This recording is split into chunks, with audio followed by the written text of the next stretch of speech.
L'Institut Bordet, en tant que centre monospécialisé de lutte contre le cancer, contribue depuis ces dernières années à des avancées majeures dans le domaine de la cancérologie. Avancées en termes de méthodes diagnostiques, avancées également en termes de traitement.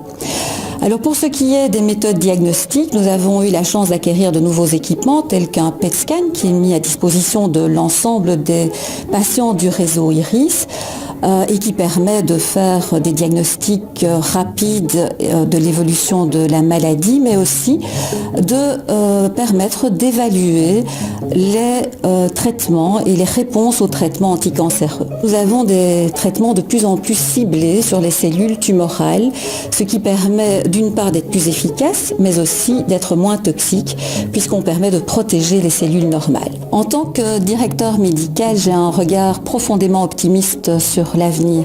Nous avons fait des avancées importantes, même si c'est à petits pas au quotidien que nous les faisons, et nous allons certainement encore en faire.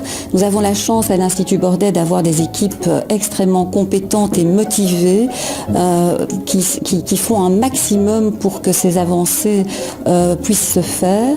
Par ailleurs, nous avons aussi la chance de pouvoir intégrer les activités de recherche tant de laboratoire que cliniques aux soins aux patients et donc de leur faire bénéficier des dernières avancées et des dernières découvertes dès que possible. Il est clair que l'Institut Bordet est devenu un bâtiment trop vieux pour pouvoir y faire tout ce que nous souhaitons y faire de manière aisée. Et donc, un des gros objectifs est évidemment la reconstruction de notre institution qui devrait se faire d'ici l'année 2018. Ce que nous souhaiterions certainement également améliorer, c'est la multidisciplinarité des soins.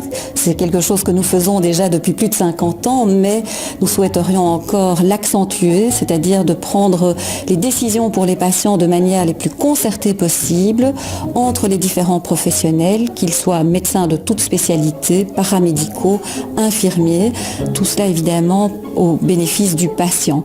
Le réseau IRIS a la chance d'avoir des infrastructures de référence et d'excellence comme l'UDERF, l'hôpital des enfants, et l'Institut Bordet comme centre de cancérologie.